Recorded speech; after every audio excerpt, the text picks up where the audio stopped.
বাড়ির পিছে চিল্লাচ্ছে।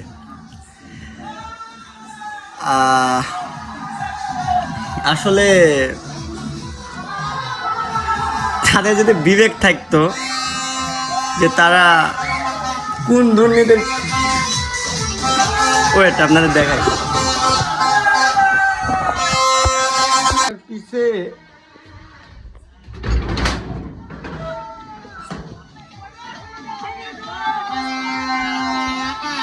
আমার বাসার পিছে কিছু কুকুর আসছে, ঘেউ ঘেউ করতেছে।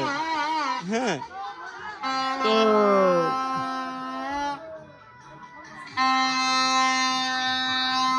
তো তারা হচ্ছে মানে তারা তো অবুঝ না, তারা তারা তো অবুঝ না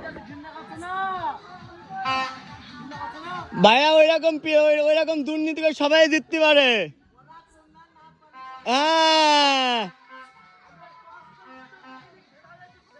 আমার এরকম 10টা বিশ্বকাপও দরকার নাই, এরকম দুর্নীতি ভাবে পুরা বিশ্ব দেখিস আজকে।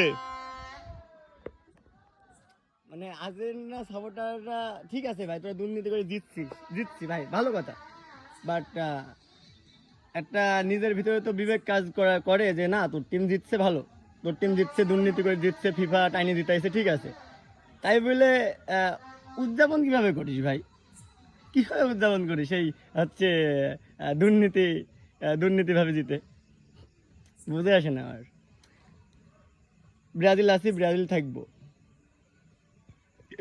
এরকম আরো 50 বছর যাতে কাপ না পাই তাও ব্রাজিলে থাকবো। কারণ আমরা এরকম দুর্নীতির আশ্রয় নেই না। আমরা খেলায় পাইলে জিতি, না হলে হারি।